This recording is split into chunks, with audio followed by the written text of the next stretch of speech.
People love to romanticize the Stone Age. They imagine noble savages living in perfect harmony with nature, spending their days lounging around eating berries and their nights dancing under the stars. Nothing could be further from the truth. For most people, the Stone Age was basically a non-stop horror movie where death lurked around every corner, and surviving to age 30 was considered a legendary achievement. Oh, and if you're enjoying these stories, I'd really appreciate a like or subscribe. Super curious where you're all listening from, so drop a comment with your location and what time it is there. Always blows my mind how people are falling asleep to this all over the world. Alright, let's head back to the Upper Paleolithic about 20,000 years ago. Trust me, it's gonna be quite a ride, but first, get comfortable. Seriously, adjust those pillows, pull up that blanket, because where we're going, you're gonna want to be cozy. So congratulations, you just woke up in a cave during the last ice age. It's the dead of winter, and the first thing that hits you is the cold. Not the mild discomfort of forgetting to close a window, but the kind of bone-deep chill that makes your lungs ache with each breath. Your eyelids feel glued together, crusted with sleep, and the air around you smells like wood smoke, damp fur, and something else. An earthy, musky scent that's part body odour, part animal hide. You're not alone. Pressed against you for warmth are 6 other humans, your family group. Not all blood relatives, but your band, your survival unit. The cave floor beneath you isn't smooth, but covered with a mixture of fur pelts laid over dry grass. This bedding hasn't been changed in months, and honestly, it's getting pretty rank. Unlike your warm bed right now, this sleeping surface is lumpy, hard, and occasionally crawling with tiny passengers you'd rather not think about. There's still frost clinging to the cave walls, catching the faint pre-dawn light that's barely making its way through the cave entrance. Someone, probably the oldest woman in your group, is already hunched by the remains of last night's fire, carefully nurturing a few stubborn embers with dried moss and her own breath. If that fire dies completely, you might all die too. No pressure. Your stomach aches with a familiar hollow pain. You haven't eaten since yesterday's meagre meal, some dried meat and a handful of nuts. Winter has been long and harsh. Game is scarce. The stored food from autumn is almost gone. Someone needs to hunt today, or things will get desperate. Welcome to an average morning in the Stone Age, where every day starts with the same thought: survive.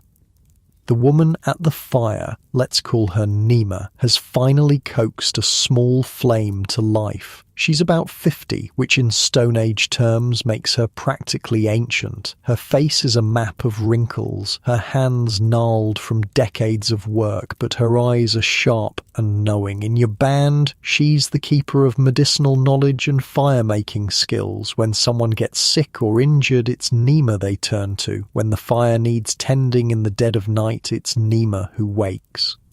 She survived 5 decades in this unforgiving world, which makes her wisdom more valuable than any tool. Fires up, she says in your language, which wouldn't sound anything like modern speech. It would be a fully developed language with complex grammar, but with sounds and rhythms that would seem alien to our ears today. One by one, your band members stir. There's Ren, a powerfully built man in his 30s with a nasty scar running down his arm, a souvenir from a cave lion encounter he barely survived 3 winters ago. His partner Kira cradles their newest baby, just 2 months old. The infant's tiny face is the only clean thing in the cave, and everyone knows the uncomfortable truth. In this harsh winter, with food so scarce, the baby's chances of seeing spring are maybe 50-50.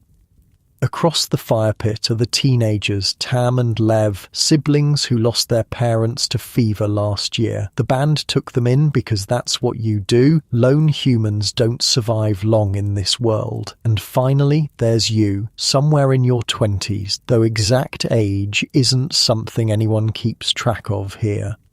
Breakfast is a grim affair. Nima scrapes the last of yesterday's bone marrow from a cracked femur and distributes it in pathetically small portions. The baby gets first priority, then the elders, then everyone else. The taste is rich and fatty. In better times, it would be delicious.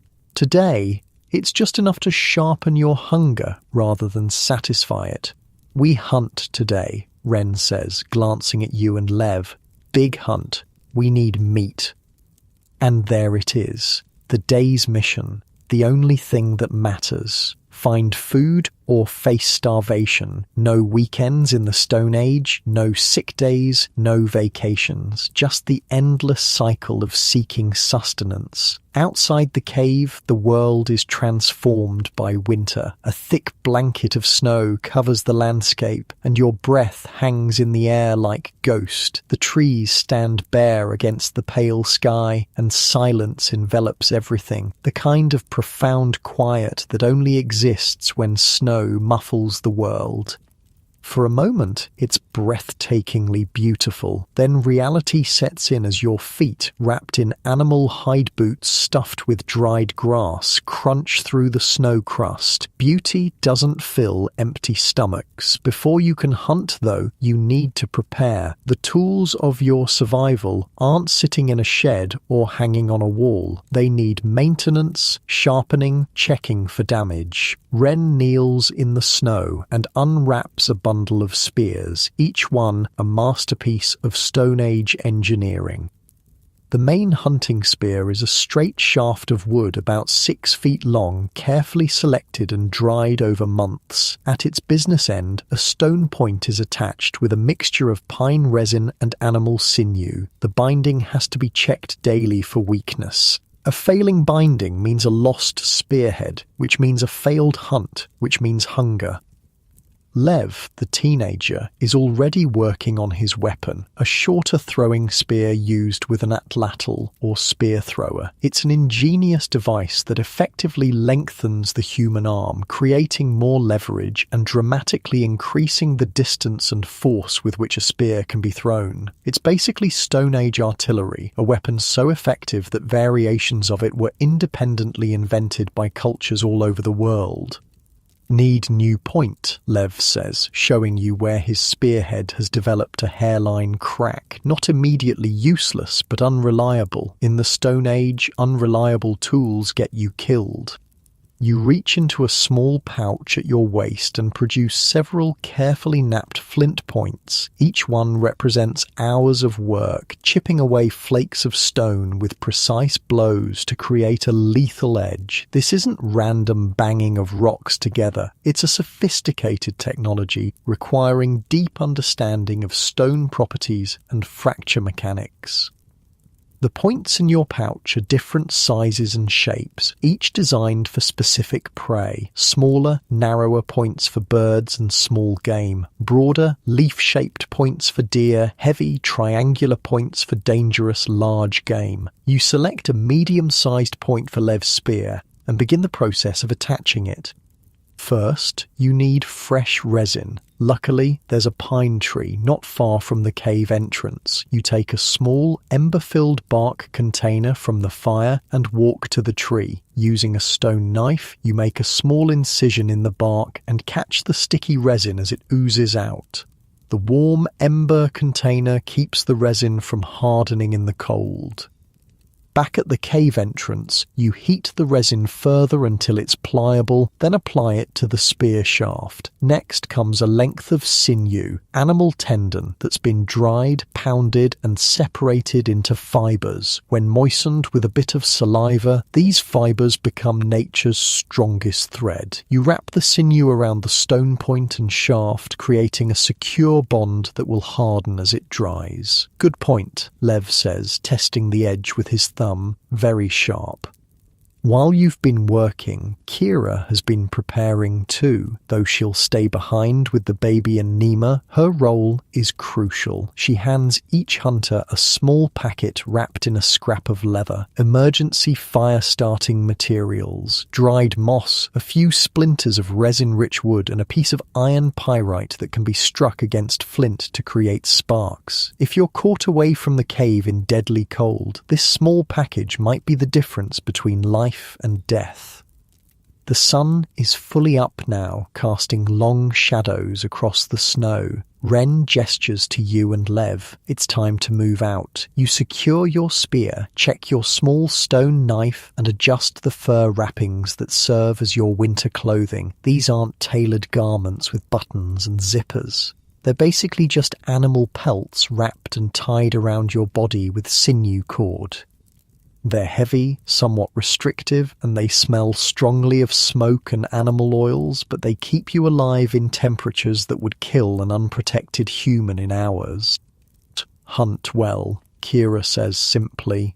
Bring meat, Nima adds, the elder's voice carrying the weight of necessity. It's not a suggestion. As you set off, following Ren down the snowy path from the cave, you feel the familiar mix of excitement and fear that comes with every hunt. The stakes couldn't be higher. Success means survival for another few days. Failure means watching hunger hollow the faces of your band even further. Ren leads the way, his eyes constantly scanning the landscape. In the Stone Age, humans aren't at the top of the food chain. We're somewhere in the middle. Wolves hunt in these woods. Cave lions still prowl the steppes beyond. And somewhere out there, the most terrifying predator of all.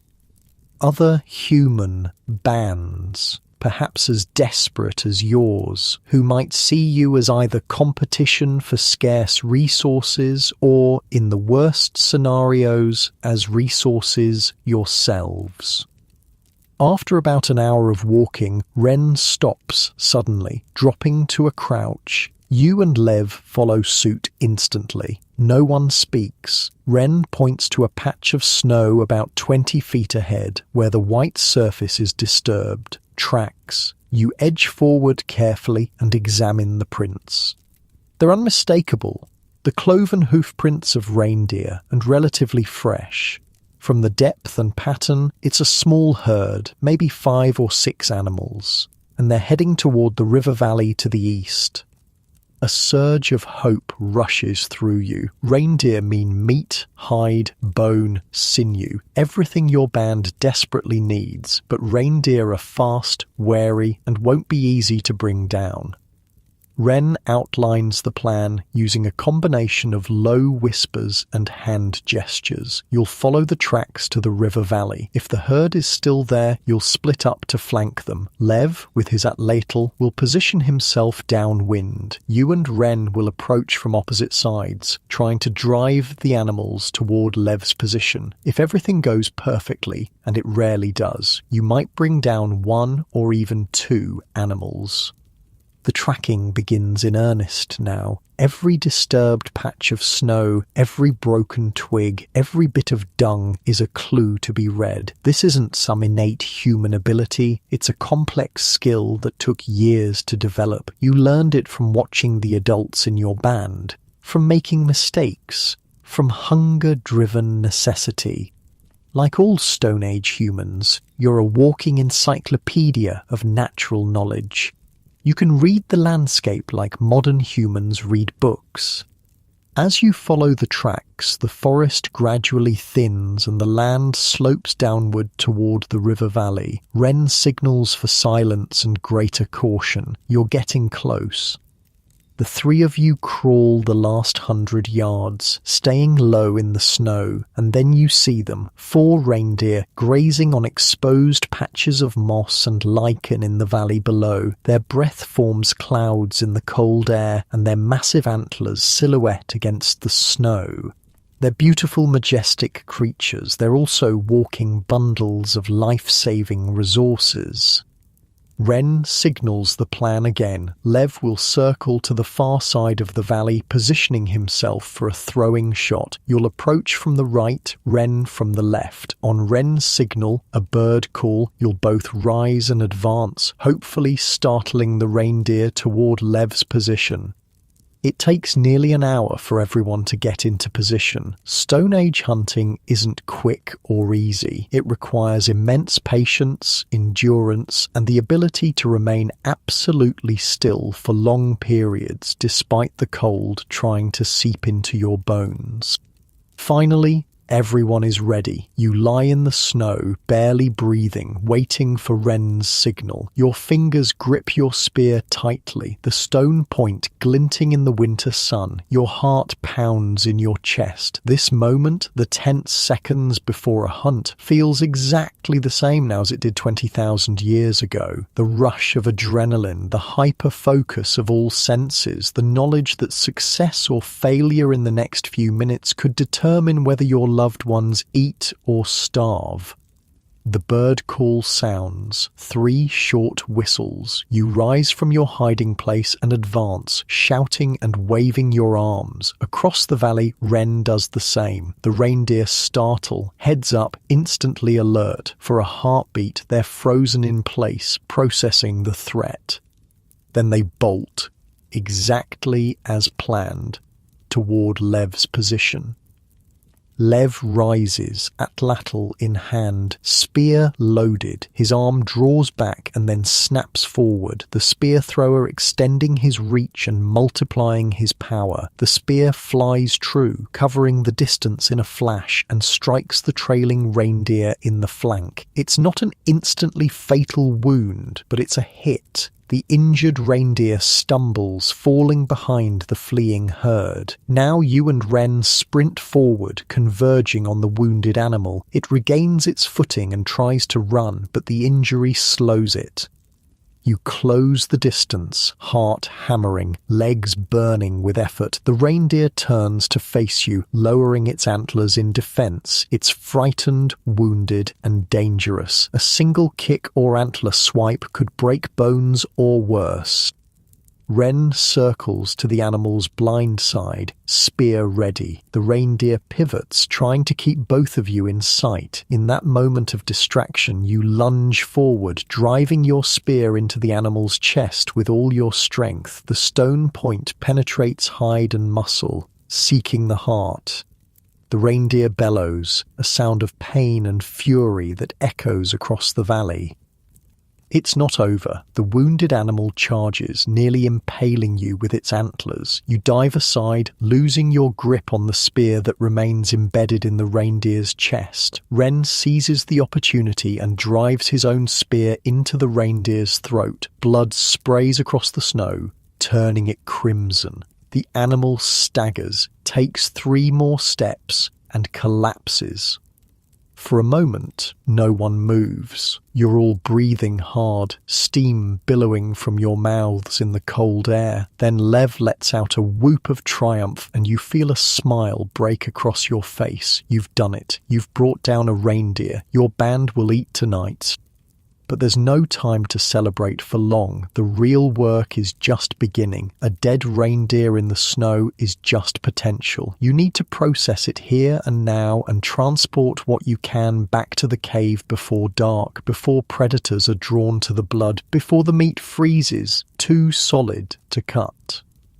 Ren pulls out his stone knife and begins the butchering process. Nothing will be wasted. The meat, obviously, is the primary prize, enough to feed your band for days, but every part of the animal has value. The hide will become clothing or shelter material. The antlers will be crafted into tools. The sinew will be used for binding. The bones will provide marrow and then become tool materials themselves. The organs will be eaten first, as they're most nutritious and spoil quickest.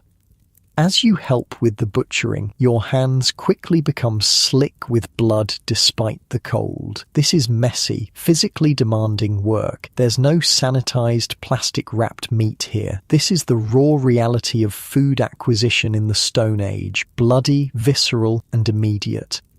You work quickly, aware that the daylight won't last forever and that the blood smell might attract unwanted attention. Wolves have been known to challenge humans for their kills, and in your weakened, hungry state, that's not a fight you want. By mid-afternoon, you've processed the reindeer as much as possible. The most valuable parts, the organs, some choice meat cuts, and the tools to be, are wrapped in the hide, creating a makeshift sled that can be dragged through the snow. You'll have to make another trip tomorrow to retrieve what remains, but you've hidden those leftovers under snow and marked the location. The journey back to the cave is arduous. The reindeer parts are heavy, and dragging them through snow requires strength you can barely muster after months of limited food. But the weight is welcome. It's the weight of survival. As the cave comes into view in the fading light, you see Kira standing at the entrance, the baby bundled against her chest. She spots the blood-stained package you're dragging and visibly sags with relief. She calls back into the cave, and moments later, Nima appears. The old woman's face breaks into a rare smile. "Meat," she says simply. "Tonight your band will eat well for the first time in weeks. The hollow-eyed, gaunt faces will find some relief. The baby will get the nutrition it desperately needs. You've bought time, days of life for everyone." As you enter the cave, exhausted but triumphant, the immediate preparations begin. Nima builds up the fire while Kira starts cutting thin strips of liver, the first, most nutritious parts to be eaten. The smell of cooking meat soon fills the cave, and your stomach clenches painfully in anticipation.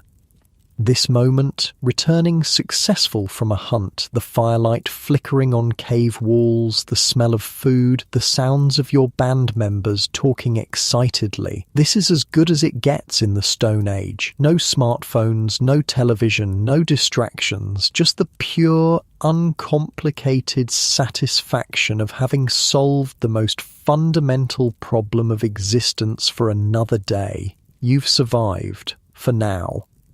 The triumph of yesterday's hunt lingers in your bones as dawn breaks. Your belly is actually full for once, a rare sensation in the dead of winter. The remains of the reindeer carcass won't last long, though. Your band needs to make another trip to harvest what's left before scavengers claim it.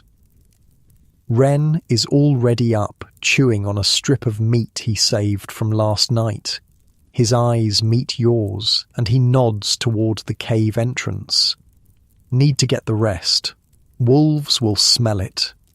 He's right. You've bought yourself maybe a day or two of food security, but only if you retrieve what remains, and this time the hunt location will be more dangerous. Predators have had all night to pick up the scent of blood on the snow. Outside, the sky is clear and painfully bright as sunlight reflects off the endless white. Your eyes narrow to slits as they adjust. The temperature feels slightly warmer than yesterday, maybe only a little below freezing instead of bone-chillingly cold. Small victories. Today's expedition will be different. No need for stealth or complex hunting strategy. You know exactly where you're going, but speed matters now. Get to the kill site, collect what's left, and return before anything else stakes a claim. Ren gestures to Tam, the teenage girl, to join you instead of Lev today. She's smaller than her brother, but faster, with keen eyes that miss nothing. She seems pleased to be included, securing a bone knife at her waist and grabbing a leather-carrying pack. "I'll make new sinew thread from the tendons," she says, her voice carrying the excitement of someone eager to contribute a specialized skill. The three of you set out, following yesterday's tracks through the snow. You move quickly, not bothering with the silence and caution of a hunt. Conversation actually happens, a luxury you couldn't afford yesterday. "Was it a clean kill?" Tam asks, curious about the hunt she wasn't part of. Clean enough, you answer. Lev got the first hit with the atlatl, slowed it down so we could finish it. He won't shut up about it, she says, rolling her eyes in that universal teenage way that apparently hasn't changed in 20,000 years. Thinks he's the greatest hunter ever now. Ren snorts. Better than when he missed that rabbit last week, hit a tree and broke his point. You both laugh, and Tam relaxes a bit, pleased to be treated like an adult on this expedition. The journey takes less time today since you're moving with purpose rather than stealth. Within 2 hours you approach the kill site, and Ren signals for quiet. Not hunting quiet, but wary quiet. Best not to announce yourselves if something else has found the carcass. Creeping forward, you scan the area. The snow is disturbed around where you left the remains, and dark spots of blood create a stark contrast against the white. But something's wrong. The carefully piled snow you used to conceal the leftovers has been scattered. Ren picks up a broken branch and sniffs it. His face tightens. "Wolf," he says simply. Everyone freezes, scanning the surroundings more carefully now. Wolves aren't just competition for food. They're serious predators that can take down a human, especially humans weakened by months of winter hunger. Recent, you ask? Ren nods. Very. Maybe still close. As if summoned by his words, a low growl emerges from the trees to your right, then another from behind you. Not just one wolf, a pack. "Don't run," Ren says quietly, though no one needs the reminder. Running triggers the chase instinct. Instead, you all back slowly toward a large pine tree, putting it at your backs to prevent an attack from behind. 3 wolves emerge from the tree line, lean, hungry-looking beasts with winter-thick fur. Their yellow eyes are fixed on you, calculating. They're smart enough to recognize humans as dangerous, but desperate enough from winter hunger to consider you prey. Tam's hand trembles slightly as she pulls out her knife. It's a pathetic defense against wolf teeth, but better than nothing. "Fire," you whisper, remembering the emergency kit Kira packed for each of you. Without taking his eyes off the wolves, Ren nods slightly. "Need space first."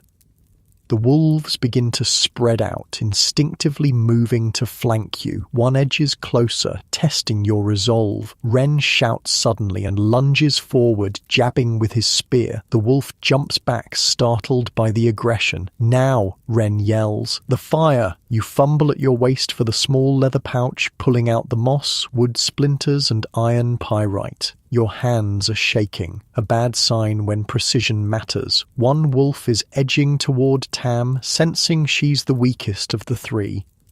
You strike the pyrite against your flint knife, trying to catch a spark in the dry moss. The wolves creep closer. Tam stabs at the air with her knife, but the wolf just weaves back and forth, looking for an opening. Finally, a spark catches. You blow gently on the moss, watching the tiny ember grow. The wolves are 10 feet away now, tensed to spring. You add the resinous wood splinters to the growing ember, and they catch almost instantly, flaring into bright flame.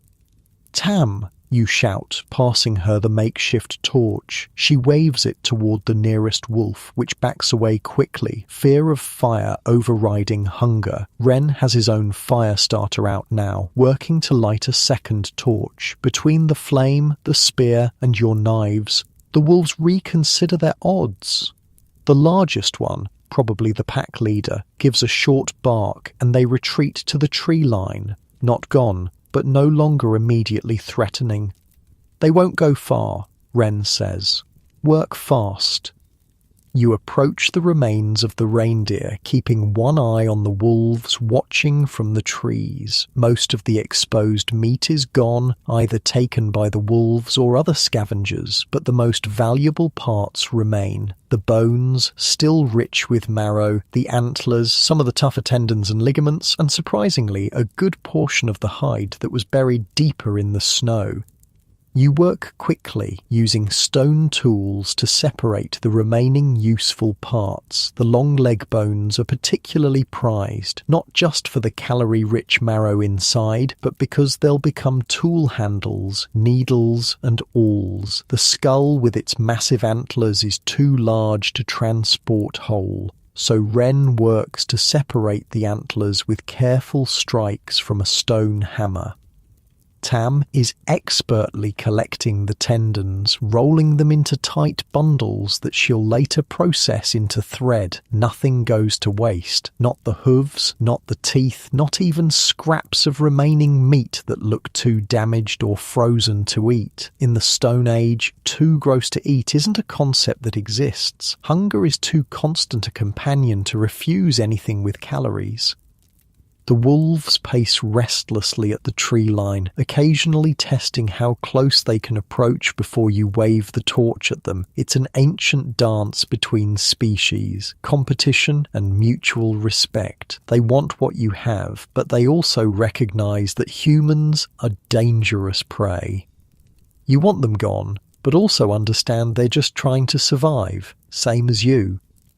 With everything salvageable packed into carrying bundles, you prepare to leave. The wolves will get what remains, a fair trade for not attacking. Wren keeps his torch burning for the journey back, a precaution against the pack following too closely. As you hike back toward the cave, the weight of bones and antlers straining your shoulders, you spot movement on a ridge to your left. Wren sees it too and signals for a halt. It's not wolves this time, it's humans, another band. They've seen you as well. There's a moment of tension as both groups assess the situation. Strange humans can mean different things in the Stone Age. Potential enemies competing for scarce resources, or potential allies with whom to trade and share knowledge. Wren raises his empty hand in a universal gesture of non-aggression. After a pause, one of the figures on the ridge returns the gesture. "I know them," Wren says, his voice showing relief. "River people, from the Big Bend, good traders." The river people descend from the ridge, 3 men and a woman, all dressed in furs similar to yours, but decorated with distinctive shell patterns sewn into the material. They carry spears, but hold them non-threateningly. Their leader is an older man with a greying beard bound with leather cords. He approaches and speaks. His dialect is different from yours, but similar enough to understand. "Cold hunting," he says simply. Wren nods. "Found reindeer yesterday. Good meat."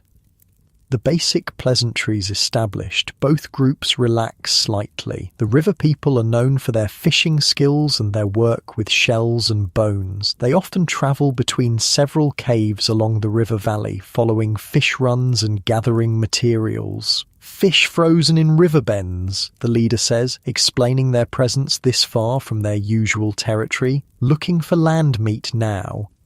This is how information travels in the Stone Age, through chance encounters and brief exchanges. You've just learned that the river is frozen enough to trap fish in isolated pools, which might provide an alternative food source if hunting fails. Tam steps forward unexpectedly, reaching into her pouch. She pulls out several perfectly shaped bone needles, her specialty craft, and offers them to the river people. The woman in their group examines them with obvious appreciation, then reaches for a pouch at her own waist. She extracts several brilliant white shells with natural holes, perfect for stringing as decorative elements. You're witnessing one of the most ancient human practices. Trade, no money, no complex negotiations, just the direct exchange of valued goods. Tam's needles, laboriously ground and polished from specific bird bones, are highly prized for their strength and precision. The shells from the river people come from far downstream, perhaps even from the distant sea, and would be impossible for your band to obtain otherwise. The exchange complete, both groups prepare to continue their separate journeys. But first, the River People leader points to the northwest. Big herd, he says. Many mammoth, 3-day walk. He indicates the direction again with his spear. Ren nods seriously, absorbing this critical information. Mammoths mean abundant meat, hide, and bones, enough to support a band for weeks or months. But they're also incredibly dangerous to hunt, requiring multiple bands working together.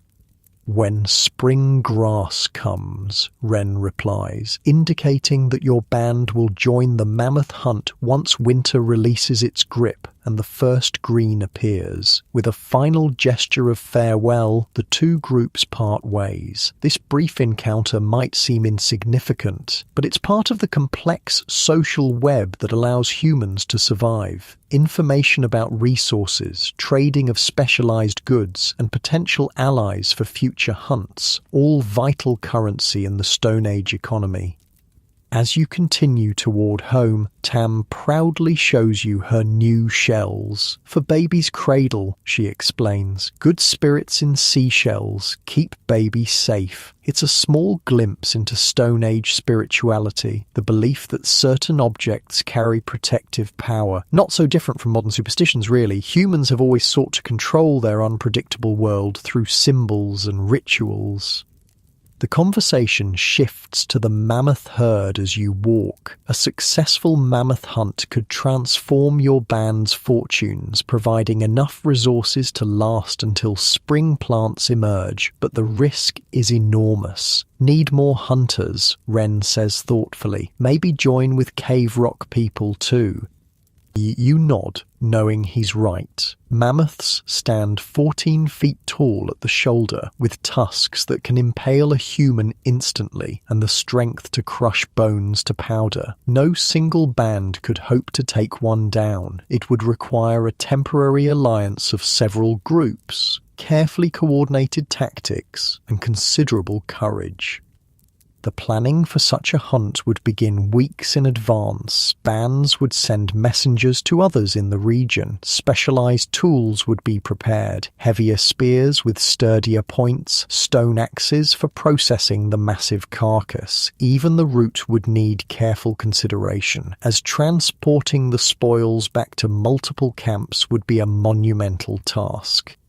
As you approach your cave, you see smoke from the fire rising in a straight column against the clear sky. The sight triggers an automatic sense of relief. Home, safety, your people. These instinctive reactions to the signs of shelter and community are burned deep into human psychology, as relevant now as they were 20,000 years ago. Kira spots your returning group first and calls out. Soon, Nima, Lev, and the baby are at the cave entrance as well, eager to see what you've brought back. The bones and antlers are unloaded, and Nima immediately sets to work cracking the largest ones to extract the marrow, a prized delicacy and crucial source of fat in the lean winter months. She uses a technique that requires considerable skill, placing the bone on a flat stone and striking it with precise blows from a stone hammer, creating a clean break that exposes the fatty tissue inside without shattering the valuable bone material. Lev examines the antlers with excitement. Good for new points, he says, already envisioning the tools he'll create. Antler is more flexible than stone, making it perfect for certain types of projectile points and harpoons. Tam shows her shells to Kira, who approves of the trade. The shells will be more than decorative. They'll serve as noisemakers on the baby's cradle, alerting adults if the infant moves suddenly or if something approaches the sleeping child. Function and belief intertwine in almost every Stone Age object. As the day progresses, your band settles into various tasks, all centered around processing yesterday's hunt. Strips of the remaining meat are hung near the fire to smoke, preserving them for future meals. Scraps too small to eat are boiled with crushed bones to make a nutrient-rich broth. The hide is stretched on a frame of branches where it will be scraped clean of flesh and fat using specialized stone tools. You find yourself working alongside Nima, scraping the hide. Her gnarled hands move with practiced efficiency, removing tissue without damaging the valuable skin beneath. This is skilled work. A hide scraped too aggressively will tear and be ruined, too gently and bits of flesh will remain, causing rot. Good hunting, Nima says, breaking the comfortable silence. Band eats 2 more days now. It's a simple statement but carries significant weight. 2 days of guaranteed food means 2 days without the desperate pressure to hunt or gather. 2 days to repair tools, to strengthen the shelter, to rest exhausted bodies. River people say mammoth herd to northwest. You tell her, knowing the elder's perspective will be valuable. Nima's hands pause briefly in their work. Big danger, she says. Big reward. Her eyes take on a distant look as if seeing across years.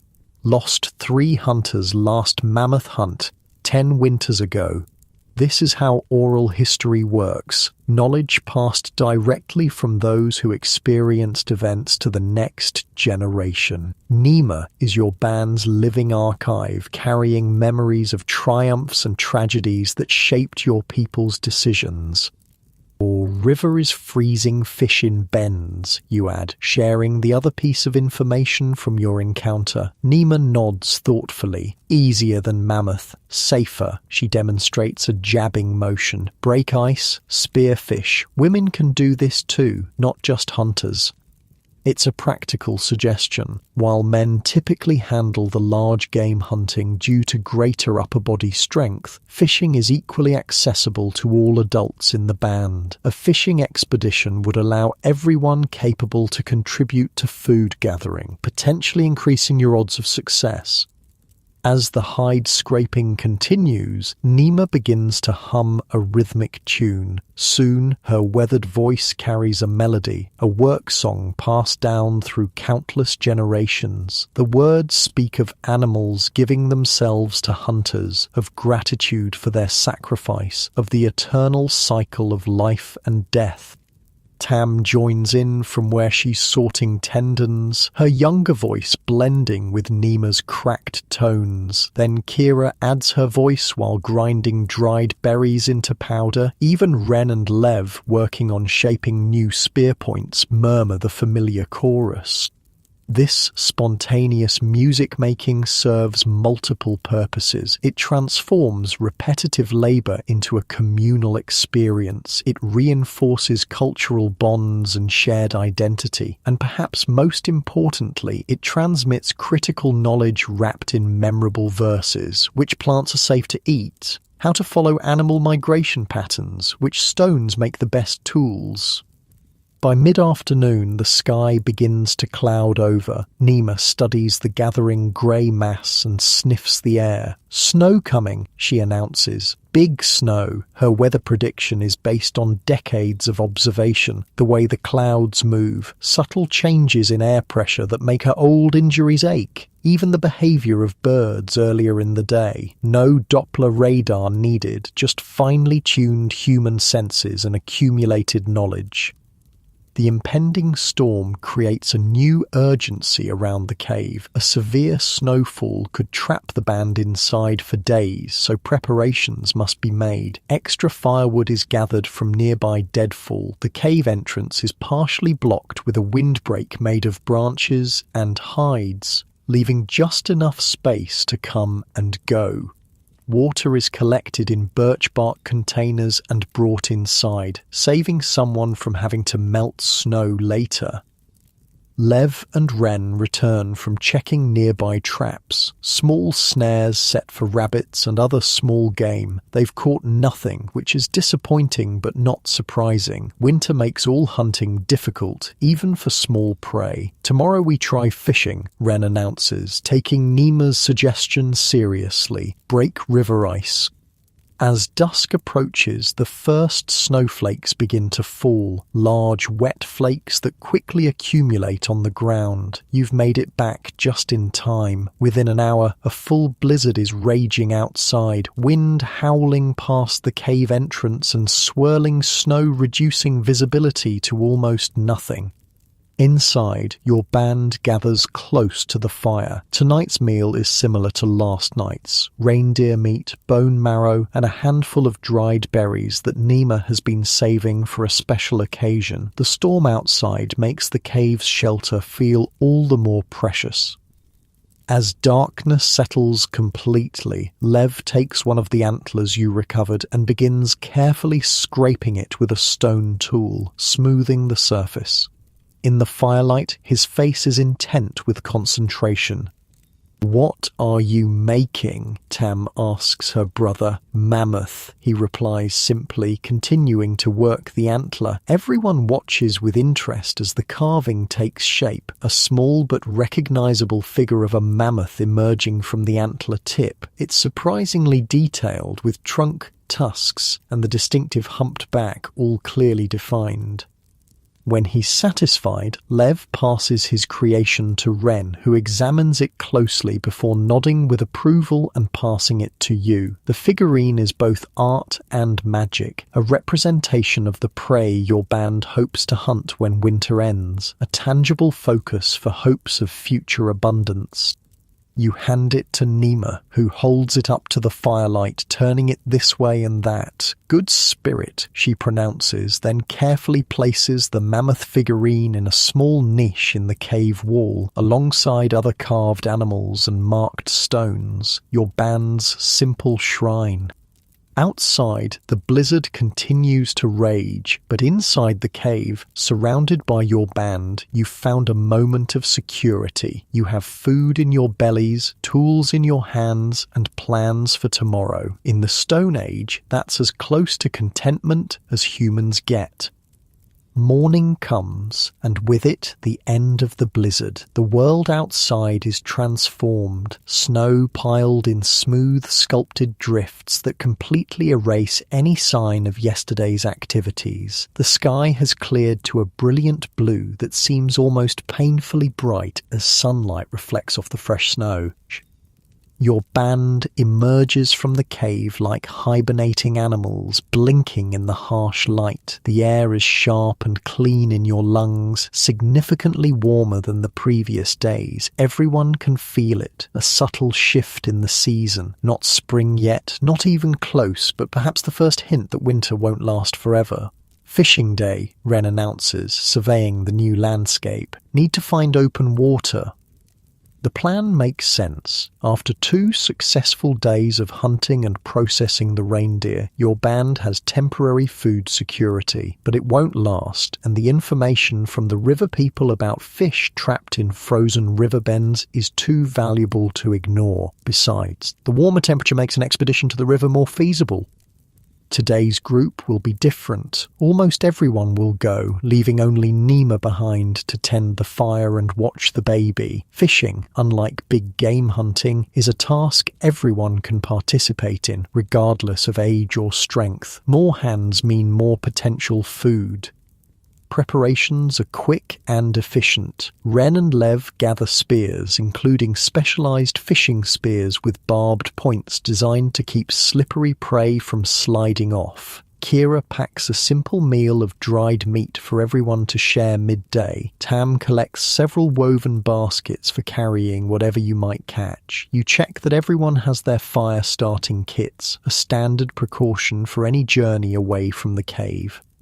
The trek to the river is challenging in the deep snow. You walk single file, taking turns breaking trail at the front where the effort is greatest. The forest is eerily silent around you, most animals either hibernating or hunkered down after the storm. Occasionally a branch cracks as snow slides off in a mini avalanche, making everyone jump.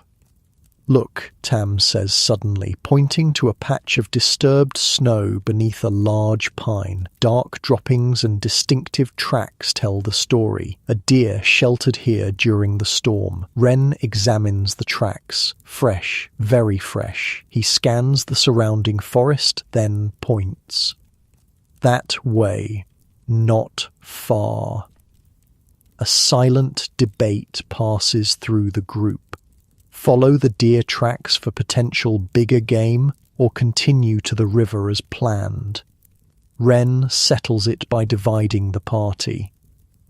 Lev and I track deer, he says. Rest of you go to river. We meet there. It's a sensible plan that maximizes your chances of finding food. You, Tam, and Kira continue toward the river, while Wren and Lev veer off following the deer tracks. The snow gets shallower as you descend into the river valley, where the trees are more densely packed and have caught much of the snowfall in their branches. The sound of running water reaches you before you see the river, a good sign that at least parts of it remain unfrozen. As you emerge from the tree line, the river comes into view, a sinuous band of grey-blue cutting through the white landscape. Just as the river people described, the waterway is a patchwork of ice and open current. In the bends where the water naturally slows, ice has formed thick enough to walk on, but in the straight, faster-running sections, the river remains stubbornly liquid, steaming slightly in the cold air. Kira points to the nearest bend. Fish get trapped there, between ice parts. You approach the frozen bend cautiously, testing the ice with a spear before committing your full weight. It's reassuringly solid, at least 6 inches thick in most places. The three of you spread out, looking for the best fishing spots. The ideal location is where open water meets ice. Fish tend to congregate in these transition zones, especially when much of their habitat has frozen over. You find a promising spot where a small channel of open water narrows before disappearing under the ice sheet. "Here," you call to the others. "See the shadows?" Dark shapes move sluggishly in the cold water, fish conserving energy, their metabolism slowed by the near-freezing temperature. They're not large, probably no more than a pound each, but there are many of them. The fishing technique is simple but requires patience and a quick hand. You kneel at the edge of the ice, fishing spear poised above the water. When a fish swims within range, you thrust quickly, aiming just ahead of the fish to account for refraction in the water. Your first attempt misses as the fish darts away faster than expected. Your second thrust is more successful. You feel the satisfying resistance as the spear connects, the barbs holding the wriggling fish as you lift it from the water. It's a trout, about as long as your forearm, its speckled flanks flashing in the sunlight. You quickly dispatch it with a stone knife and place it in one of Tam's baskets. First catch of the day.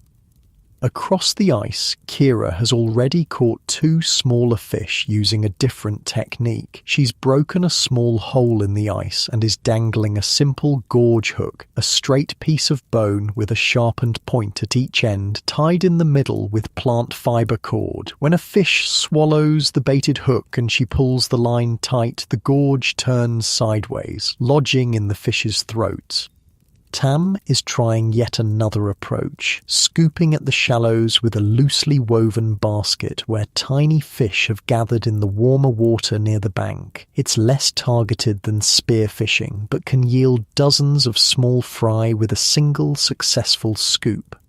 As the morning progresses, a comfortable rhythm develops. The repetitive motions of fishing allow conversation to flow more freely than during the tense concentration of hunting. Kira tells stories about her childhood in another band to the north, where the winters were even harsher, but the summer salmon runs provided enough food to last the year.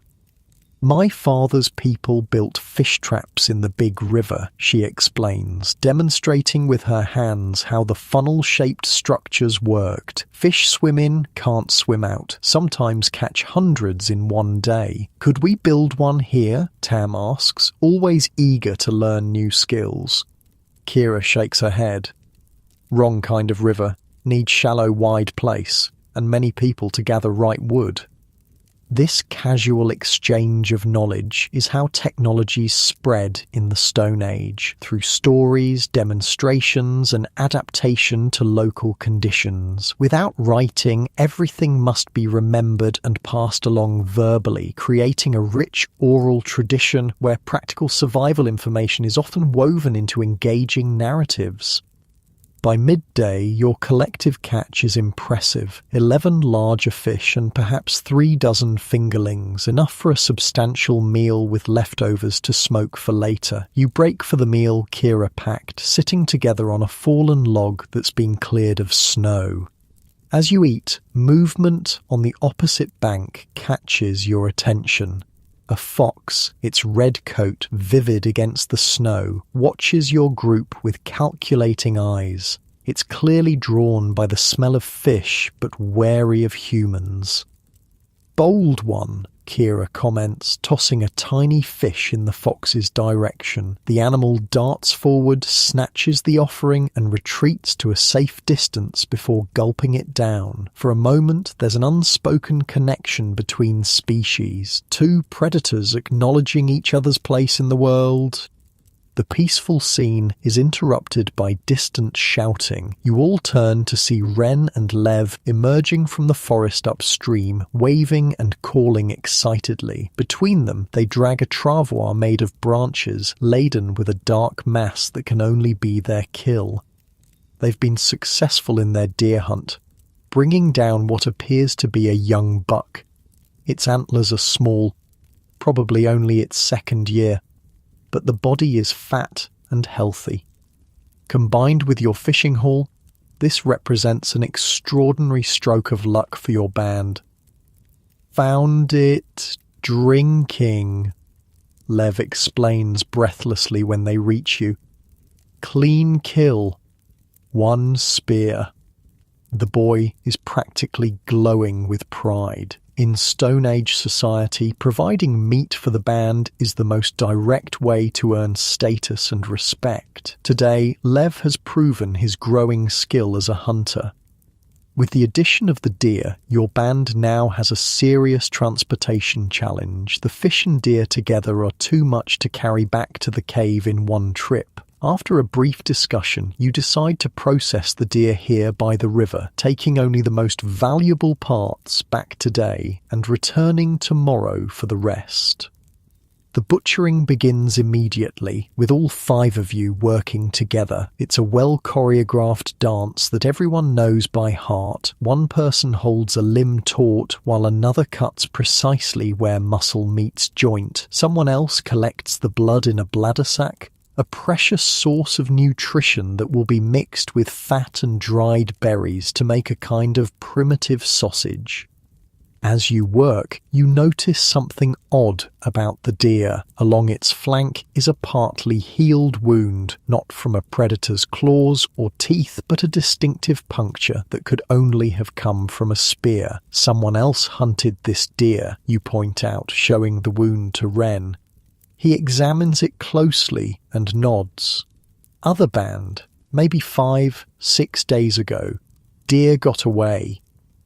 "Are they nearby?" Tam asks, suddenly nervous. Territorial conflicts between bands aren't common, but can be dangerous when resources are scarce. Ren shrugs, maybe moved on, maybe still hunting this area. He gestures to the substantial meat pile you've accumulated. "We have enough now. No need to cross paths."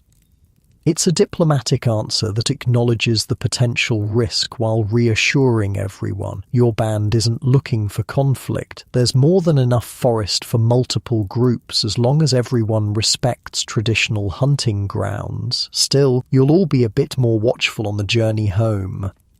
By mid-afternoon, the deer has been efficiently dismantled. The prime cuts of meat, the organs, the brain and tongue, considered delicacies, and most of the fat have been packaged for transport. The remaining meat has been hung high in a tree, out of reach of most scavengers, wrapped in the skin.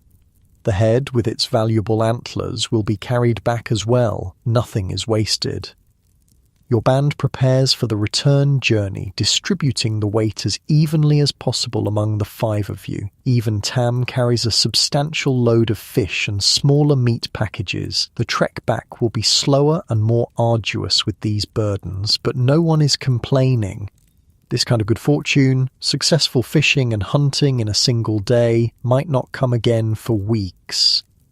As you begin the uphill climb toward the forest, Kira pauses, looking thoughtfully at the river. "Should mark this place," she says. "Good fishing spot." Ren considers, then nods agreement. Using his spear, he makes a distinctive pattern of cuts in the bark of a prominent tree at the forest edge. 3 horizontal lines crossed by a single vertical. It's a simple but effective navigation marker that will help your band find this exact spot again, even after snow melts and the landscape changes. The journey back through the forest is slower than your morning trek, not just because of your burdens, but because everyone is more alert for signs of the other band that wounded the deer. Every snapped twig or distant bird call raises momentary tension. The forest, so peaceful this morning, now seems filled with potential threats. About halfway back to the cave, Lev spots it first, a column of smoke rising above the trees, perhaps half a mile east of your route. Too much smoke for a small campfire, suggesting a larger encampment. Other band, Ren confirms quietly. "We go quiet now. No talking." You proceed in silence, instinctively spreading out a bit more. Harder to ambush 5 scattered people than a tight group. The mood has shifted from triumphant to wary, not fearful exactly, but cautious. When you finally emerge from the forest near your cave, the tension dissolves. The familiar sight of smoke rising from your own hearth where Nima tends the fire is deeply reassuring. You've made it home safely, with enough food to last several days. Nima emerges from the cave, the baby strapped to her chest, and her weathered face breaks into a rare, full smile at the sight of your loaded procession. "Good hunting," she calls. "Good fishing, too." Inside the cave, the unloading and processing begins again. The fire is built up to create both heat and smoke for preserving some of the meat. Fresh fish are skewered on green sticks and propped near the flames for immediate cooking. The deer head is placed in a special niche, its empty eyes staring at the cave wall where generations of hunters have placed similar trophies. As the delicious smell of roasting fish fills the cave, Ren pulls you and Nima aside. "Saw smoke," he says simply. "Other band, not far." Nima's expression grows serious. "How many fires?" "Couldn't see, just one smoke." The old woman considers this information. "Spring coming soon," she says finally. "Maybe mammoth hunters. Come early for big hunt." It's a reasonable theory. The mammoth hunters are a loose coalition of bands that come together seasonally for coordinated hunts of the massive beasts. They're not enemies. Your own band sometimes joins these hunts, but they're not exactly friends either. Relations are complex, governed by ancient traditions of territory and resource sharing.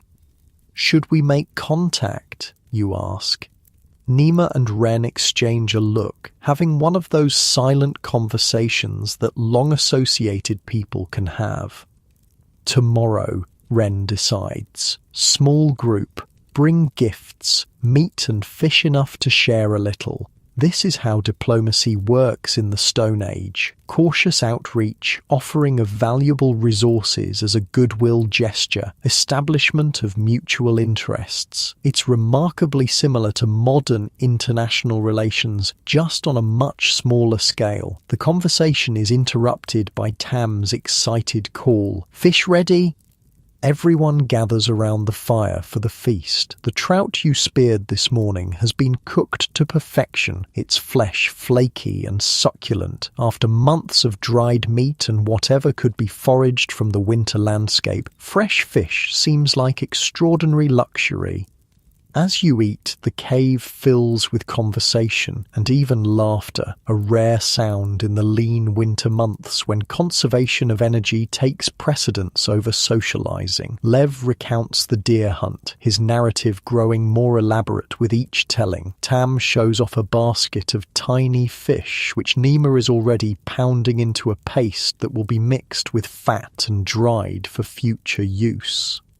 For this moment, life is good. Your band has food, shelter, and relative safety. Tomorrow will bring new challenges. The diplomatic mission to the other band, retrieving the rest of the deer carcass, continuing the endless work of survival. But tonight, warmed by the fire and with full bellies, you allow yourselves the rare pleasure of simply being. Kira begins to sing softly as she nurses the baby, a melody that rises and falls like the river currents. One by one, other voices join in, Tam's clear notes, Lev's deeper tones, Nima's crackling but precise rhythm. Even Ren, usually stoic, adds his voice to the harmony. The song has no words, just vocalized sounds that mimic birds, wind, water, and heartbeats. It's ancient music, possibly unchanged for thousands of years, binding your small band together in sound as you're bound by necessity and kinship. Outside, the short winter day is already fading into dusk, another night in the endless cycle of darkness and light, cold and warmth, hunger and satiation. But inside the cave, illuminated by firelight that flickers on the ancient walls, your band has carved out a moment of contentment in a harsh world. Dawn breaks with a dusting of fresh snow, just enough to coat the ground with a thin white veil. The temperature has risen again, noticeably warmer than previous days. You can feel the subtle change in season in your bones, the way your breath no longer freezes instantly in front of your face. Today brings the diplomatic mission to the neighbouring band. After yesterday's meal, Ren selected who would go, himself, you, and surprisingly, Nima. The elder's inclusion makes sense upon reflection. Her age commands respect, and she carries the band's history in her memory.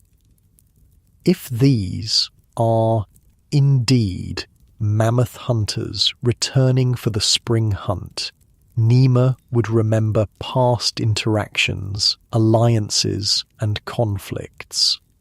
Preparations are meticulous. From your precious food stores, small portions are set aside as gifts, a gesture of goodwill and prosperity. A few strips of the deer meat, 2 of the larger fish, and a small pouch of Nima's special herb mixture that helps preserve meat. Not enough to deplete your own resources, but significant enough to show respect. Personal appearance matters too. Ren uses a mixture of deer fat and red ochre to paint simple lines across his cheekbones. Not mere decoration, but symbols of his status as a hunter. Nima brushes and rebraids her long grey hair, weaving in several small shells from the band's treasured collection. You clean your face with snow and straighten your fur clothing as best you can. Remember, Nima says as you prepare to leave, speak little, listen much. It's good advice for any diplomatic encounter, as relevant today as it was 20,000 years ago. The 3 of you set out following the direction of the smoke spotted yesterday. Without heavy loads to carry, you move quickly through the forest. Ren leads, followed by you, with Nima bringing up the rear at a slower but steady pace. The approach to another band's territory requires careful protocol. No sneaking or hiding, that would appear threatening, but also no sudden appearance. When you're about a quarter mile from where you estimate their camp to be, Ren begins to deliberately snap twigs underfoot and occasionally call out a universal greeting sound. The message is clear. We are coming. We are not hiding. We are not hunting you.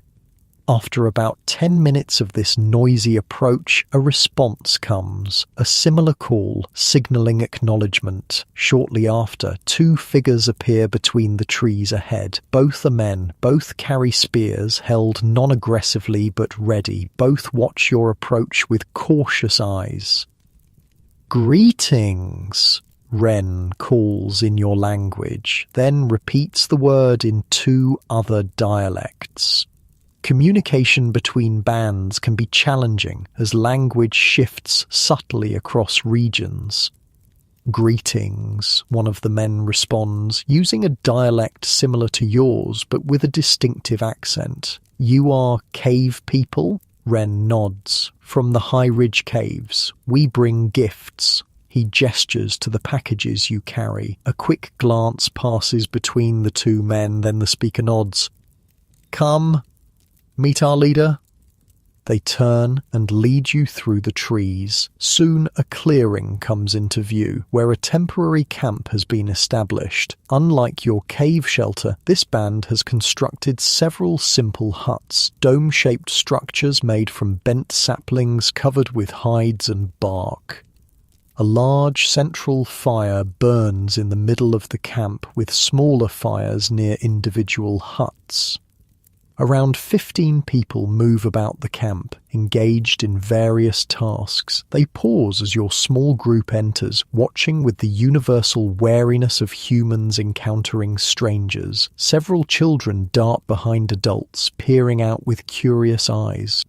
You're led to the largest hut, where a man sits on a log working a piece of ivory with focused attention. He looks up as you approach, a powerfully built individual, perhaps in his 40s, with a distinctive scar across his nose and one milky blind eye. Despite this impairment, his good eye assesses your group with sharp intelligence. "I am Coda," he says simply, setting aside his work. "Leader of Mammoth Hunters."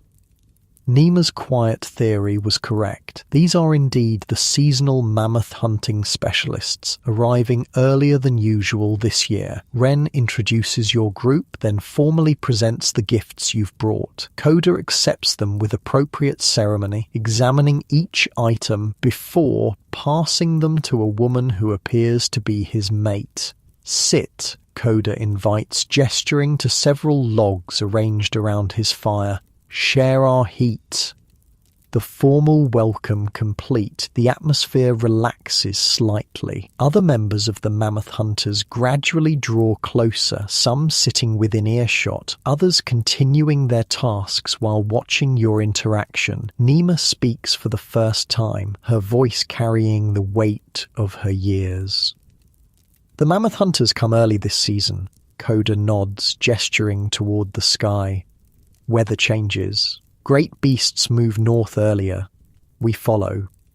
This is valuable information. The mammoth herds are already migrating, responding to the shifting season. For Stone Age humans, tracking these migrations is literally a matter of life and death. Have you seen the herd?" Ren asks. 3 days ago, many animals, many young ones too."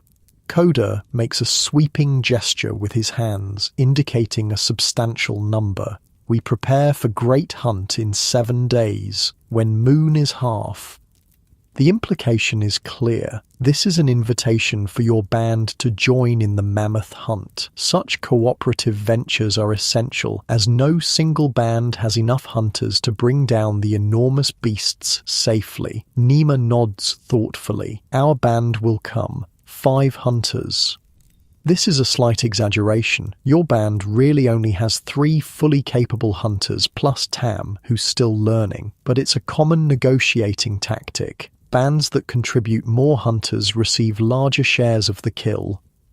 Conversation flows more easily now that the purpose of the Mammoth Hunters' presence is established. Coda explains they've travelled from far to the east, following the mammoth herd through the winter. His band specialises in mammoth hunting, possessing specialised knowledge and tools for taking down the massive creatures. "Show them," Coda says to a younger man nearby. The man retrieves a spear unlike any you've seen before. It's longer and heavier than a standard hunting spear, with a distinctive split point made of mammoth ivory itself, a poetic touch using the beast's own material to hunt it. The split design causes the spear to lodge more firmly in thick mammoth hide, preventing the animal from easily dislodging it. "We bring 20 such spears," Coda says with justifiable pride. "Made through winter moons." The craftsmanship is exceptional, representing hundreds of hours of skilled labor. This is the Mammoth Hunters' contribution to the cooperative venture, specialized tools and knowledge that other bands lack. As the diplomatic discussion continues, you take the opportunity to observe the camp more closely. The Mammoth Hunters clearly have a different lifestyle than your cave-dwelling band. Their portable shelters indicate a more nomadic existence, following game rather than establishing a home territory. Their clothing shows subtle differences too, more elaborate decoration, with geometric patterns sewn into the fur garments using dyed sinew thread. Several women work at the edge of the camp, scraping and treating fresh hides, evidence of recent successful hunts. Children play a game involving small bone pieces, occasionally erupting in laughter that sounds the same as children anywhere, anytime. One thing particularly catches your eye, a mammoth tusk propped against Coda's hut, partially carved with an intricate spiral pattern. It's not merely decorative, the spirals appear to record something. Looking closer, you realize they might represent the movement of the moon through its phases, or perhaps the migration route of the mammoth herds. It's a proto-writing system, a way of recording information outside of human memory. Your observation of camp life is interrupted when Coda addresses you directly. You have seen river people recently? The question feels casual but carries weight. Bands keep track of each other's movements, forming a mental map of who is where and doing what. Information is currency in the Stone Age. 3 days ago, you respond, hunting on our territory, said river too frozen for fish. Coda absorbs this information with a nod. And Dark Mountain people? You look to Nima, who would know of this other band. She shakes her head. Not since full moon before last. They moved south, we think. This exchange of information continues, casual seeming, but actually a sophisticated intelligence network that helps each band navigate territories, resources, and potential conflicts. By the end, both groups have a clearer picture of the human landscape around them. As the conversation winds down, Coda makes a gesture and a young woman approaches with a small package wrapped in birch bark. He presents it to Nima with formal words, "For your band's joining of the Mammoth Hunt." Nima unwraps it carefully to reveal several pieces of amber, the golden fossilized tree resin that's highly prized for its beauty and spiritual associations. It's a generous gift, acknowledging the importance of your band's participation in the upcoming hunt. With the diplomatic mission successful, your small group prepares to leave. Formal farewells are exchanged with promises to meet again in 7 days for the hunt preparations. As you turn to go, one of the Mammoth Hunter women approaches Nima and speaks quietly to her. The elder listens, then nods and responds in equally hushed tones. Once you're back in the forest, heading toward your cave, you ask Nima about the exchange. Their healer, Nima explains. She has seen sickness in a child, asked for dreambark tea. She pats a small pouch at her waist. I will prepare and bring tomorrow. This simple interaction reveals another aspect of interband relations, the sharing of specialized knowledge and medicine. Nima's reputation as a healer extends beyond your own band, and such exchanges build goodwill that might prove crucial for survival later. The walk back to your cave seems shorter, your steps lighter with the success of the mission. The diplomatic contact has gone well, providing valuable information about the mammoth herd's movements and securing your band's place in the upcoming hunt. If successful, that hunt could yield enough meat, fat, and materials to see your band comfortably through the lean months until spring fully arrives. As your cave comes into view, you see activity outside. Kira and Tam appear to be constructing something in the clearing, while Lev practices with his spear thrower at a target of bundled grass. Drawing closer, you realize the women are building a simple smoke rack. a framework of green branches designed to hold meat strips over a smouldering fire. The process preserves meat by slowly drying it while infusing it with smoke compounds that prevent spoilage. Preparing for mammoth meat, you ask? Approaching them, Kira looks up with a smile. Ren said to be ready. Was the meeting good? Very good, Ren confirms. They have seen the herd. Many animals hunt in 7 days. This news energizes everyone. A successful mammoth hunt means not just immediate food security, but the ability to create stockpiles for future lean times. The massive beasts provide hundreds of pounds of meat and fat, plus hide, bone, ivory, and sinew in quantities that smaller game simply can't match. Lev immediately begins peppering Ren with questions about the mammoth hunters' special spears, while Tam asks you about their camp and people. The teenager's interest isn't just curiosity. In the fluid social structure of Stone Age bands, young adults sometimes move between groups, bringing fresh blood and skills to prevent inbreeding and spread technological innovations. Nima heads straight into the cave, likely to begin preparing the medicinal tea she promised the mammoth hunter's healer. Her knowledge of plants and their properties is vast, built over decades of observation, experimentation, and learning from other healers. Without writing, all this information exists only in her memory, making her one of the band's most valuable members. Inside the cave, you find her already sorting through her medicine bundles, small packages of dried plants, fungi, minerals, and animal parts, each with specific healing properties. She selects several types of bark and a few dried berries, then begins grinding them together using a smooth riverstone as a mortar and a smaller stone as a pestle. What is dreambark tea, you ask, watching her work.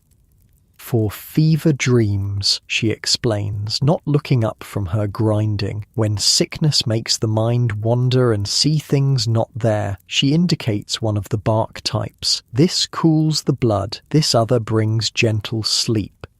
It's fascinating to watch her work. Modern medicine, with its understanding of molecules and biochemistry, would recognize that some of these plant compounds contain genuine medicinal properties. Salicylates, similar to aspirin, natural antibiotics, anti-inflammatory agents. Nima doesn't understand the chemistry, but she knows what works through generations of careful observation. As evening approaches, the band gathers by the fire outside the cave. The weather remains mild enough to enjoy the open air, a welcome change after days confined by bitter cold. Ren has decided that tonight is the time to begin preparations for the mammoth hunt, as there's much to be ready. Need proper spears, he explains, laying out several spear shafts of different woods and weights. Mammoth hide is thick. Regular hunting spears break too easily. Under his direction, you begin to modify your existing weapons. The stone points must be larger, the binding between point and shaft reinforced with extra layers of sinew and resin. The shaft itself needs to be the right balance of flexibility and strength, rigid enough to penetrate deep on impact, but with enough give to absorb some of the massive shock without shattering. It's precise technical work that draws on generations of accumulated knowledge. No one alive today invented these methods. They've been passed down, refined, adapted through countless hunts. Each band contributes their specialized expertise to the communal hunt. The mammoth hunters with their split-point ivory spears, your band with your finely knapped stone points, other bands with their own innovations. As you work, Lev asks Ren about his first mammoth hunt, providing the opening for a story that clearly has been told many times before. Ren sets aside the binding he's working on and assumes the posture of a storyteller, back straight, hands ready to gesture, voice shifting to a more rhythmic cadence. It was the season of yellow leaves, he begins, using the Stone Age way of marking time by natural events rather than calendar dates. I had seen 14 summers, was eager to prove myself as a hunter. The familiar story unfolds, how the young wren joined a massive hunt involving 6 different bands, how he was assigned to the dangerous runner position, tasked with darting in to spear the mammoth's leg tendons while others distracted the great beast from the front. He describes the enormous animal's trumpeting rage, the ground shaking with each step, the heart-stopping moment when it turned and charged directly at him. Though you've heard the tale before, it never loses its power. Wren is a natural storyteller, using his voice and body to bring the hunt to life. The children, even having heard it many times, sit wide-eyed and rapt. This is not mere entertainment. It's education, preparation for the hunt to come, transmission of vital knowledge wrapped in narrative. When the story concludes with the triumphant bringing down of the mammoth, everyone is quiet for a moment, as if collectively catching their breath. Then Nima speaks from where she sits, completing her medicine preparation. "The mammoth gives itself," she says, her old voice carrying easily in the still evening air. "We honor the gift with our respect. We use all parts. We waste nothing. This is the ancient way." Her words are a reminder of the spiritual dimension of the hunt, the belief that animals offer themselves willingly to respectful hunters, that there's a sacred covenant between predator and prey. Modern minds might see this as mere superstition, but for Stone Age humans, it's a vital framework that prevents overhunting and ensures sustainable use of resources. As darkness falls completely, the fire is built up one final time for the night. The sky above is clear and brilliant with stars, the same stars your ancestors watched, the same patterns they used for navigation and timekeeping. The Milky Way stretches across the darkness like a river of light, what your people call the spirit path, where the souls of the dead travel. Tomorrow will bring more preparations, checking and double-checking weapons, discussing hunting strategies, perhaps another visit to the mammoth hunters to coordinate plans. But tonight, surrounded by your band in the firelight, with full bellies and the promise of the mammoth hunt ahead, there's a rare moment of peace. As you settle onto your sleeping furs inside the cave, you can hear Kira softly singing to the baby, a lullaby probably as old as language itself. The fire pops and crackles, casting dancing shadows on the ancient walls. Outside, an owl calls into the night, its voice echoing through the forest. These are the sounds that have accompanied humans to sleep for thousands upon thousands of years. Morning comes with a strange heaviness in the air, warmer still, but damp, with low clouds hugging the treetops. Nima takes one look at the sky and makes her pronouncement, "Rain coming, snow will melt." It's a significant prediction. Rain in late winter means the true seasonal change is imminent. Snowmelt will swell the rivers, alter hunting grounds, and eventually reveal the first green shoots of spring plants. For bands living close to the edge of survival, these transitions require careful planning. Today's agenda changes in response to the weather forecast. The most pressing task becomes securing anything that might be damaged by water, particularly the partially processed hides stretched on frames outside the cave. These are moved to the shelter of an overhanging rock ledge. Food stored in pits needs to be checked and possibly relocated if those pits might flood. Nima completes her preparation of the medicinal tea, wrapping the mixture carefully in a birch bark package. "Must go to mammoth hunters today," she says, before rain. Wren considers who should accompany her. The diplomatic relationship with the neighbouring band is still new and fragile, requiring proper protocol. "I will go," he decides, then looks at you. "And you too." Kira and Lev stay to prepare hunting tools. It's a sensible division of labour. The three of you set out after a quick breakfast, moving at a pace that accommodates Nima's older joints, but with a certain urgency to beat the coming rain. The forest feels different today, expectant, waiting. The birds sense the changing season too, their calls more frequent and varied than the sparse winter sounds of previous days. Occasionally, droplets fall from the trees, precursors to the main rainfall to come. When you reach the Mammoth Hunters' camp, you find it bustling with activity. Like your own band, they're preparing for the coming rain, securing items and adjusting shelter coverings. Coda greets you with less formality than yesterday, a sign that relations are normalizing. "Brought medicine," Nima says directly, presenting the package to the band's healer, a middle-aged woman with intricate tattoos running down her forearms marking her special status.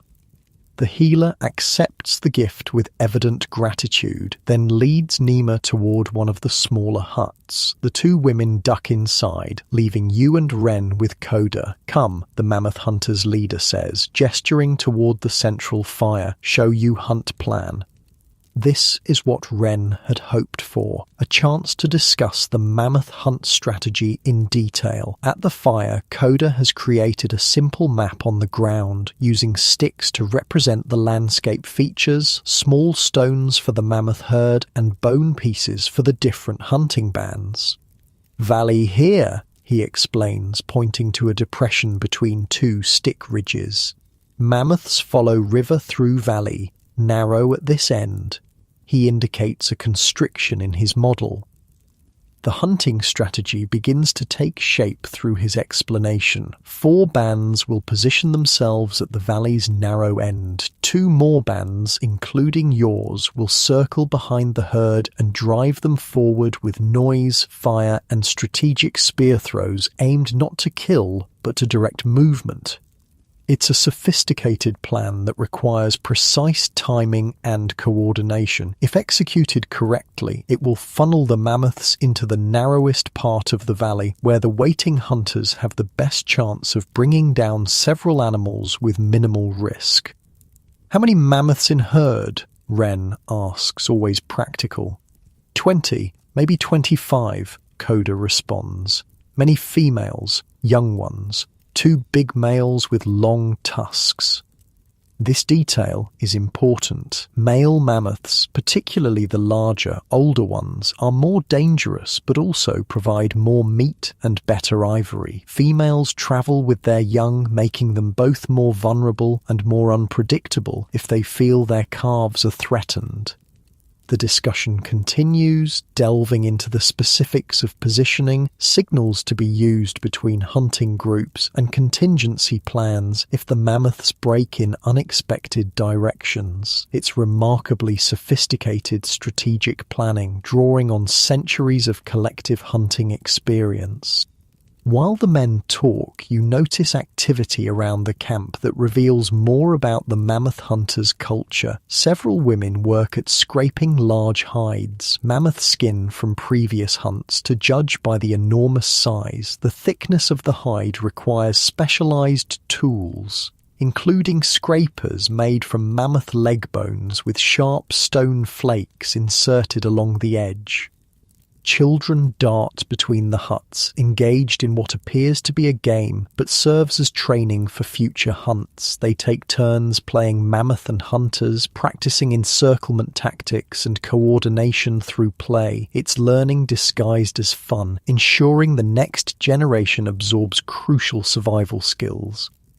Your observations are interrupted when Nima emerges from the healer's hut, her expression satisfied. The mammoth hunter's healer follows, carrying a small child about 3 years old. The improvement in the child is visible, whereas yesterday, according to Nima's later description, the little girl had been feverish and listless. Today she's alert, her eyes bright, though her face still thin from illness. The child's mother approaches Nima and presses something into her hands, a small carved figurine of a woman with exaggerated features. It's a fertility symbol, valuable both spiritually and artistically. Nima accepts it with appropriate ceremony, tucking it carefully into her medicine pouch. This exchange cements the growing alliance between your band and the Mammoth Hunters. Medicine shared, knowledge exchanged, and now a valued artifact gifted. These are the bonds that help ensure mutual support in the unpredictable world of the Stone Age. With the diplomatic and planning mission complete, your small group prepares to return to your cave. The first real raindrops are beginning to fall as you say your farewells, promising to meet again in 6 days for the final hunt preparations. The walk back through the forest is wet and increasingly uncomfortable. The rain falls steadily now, soaking through your fur clothing despite its natural water resistance. By the time you reach the cave, you're all thoroughly drenched and chilled. Inside, the fire has been built up to a welcoming blaze. Kira has prepared hot bone broth, which you gratefully accept in birch bark containers. The simple liquid warms you from inside, its rich flavor and high fat content exactly what your body needs after the cold soaking. While you were gone, the others have been productive. Lev proudly shows off his work. 3 hunting spears modified to Ren's specifications for mammoth hunting, their points larger and binding reinforced. Tam and Kira have prepared travel food, strips of meat mixed with rendered fat and dried berries, pounded into a compact, energy-dense form that will sustain hunters during the expedition. As the day progresses into evening, the rain continues unabated. The sound of water dripping at the cave entrance creates a rhythmic backdrop to your activities. Occasionally, a stronger gust of wind drives rain deeper into the entrance, causing a momentary sizzle as droplets hit the fire. The weather confines everyone to the cave, creating an opportunity for activities often neglected during the constant pressure of food acquisition. Tam takes advantage of the enforced indoor time to work on a special project, decorating a baby carrier made from bent wood and leather. She uses bone needles of her own making to punch tiny holes along the leather edges, then threads sinew cord through in complex patterns. With natural pigments, red ochre, charcoal black, yellow clay, she adds simple geometric designs. The carrier is both functional and beautiful, an expression of human creativity that transcends mere survival. Nima sorts through her medicine bundles, taking inventory and replacing worn wrappings. Her knowledge is vast but specific to your region. Which fungi reduce inflammation, which barks can lower fever, which roots will cause vomiting to expel poisons. Some of her remedies would be recognized by modern pharmacology as genuinely effective. Others work primarily through ritual and belief. To Nima, there's no distinction. Medicine, magic, and meaning are intertwined.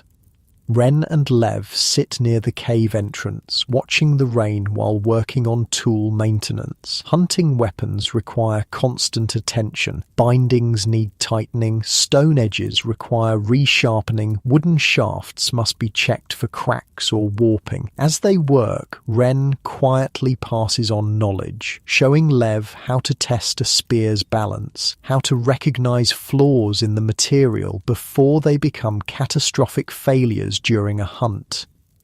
The baby, content after nursing, lies on a soft fur watching the cave ceiling with unfocused eyes. Kira has tied small bundles of feathers and hollow bone pieces above the child's sleeping place. They move slightly in the air currents, creating visual stimulation and soft clicking sounds that capture the infant's attention. It's a primitive mobile but serves the same developmental purpose as its modern equivalent. As evening deepens into true night, the rain finally begins to slacken. A change comes over the group's energy. The relaxed, drowsy atmosphere of the day shifts towards something more ceremonial. Without explicit discussion, everyone seems to recognize that tonight is appropriate for more than just practical work. Nima reaches into a special niche in the cave wall and removes a small bundle wrapped in soft leather. Unwrapping it reveals several small bone flutes, delicately carved from bird bones with precisely placed finger holes. She selects one and hands it to Tam, takes another for herself, and offers a third to you. Ren produces a simple drum made from stretched hide over a wooden frame. Even the baby seems to sense the shift, growing quiet and watchful as the instruments appear.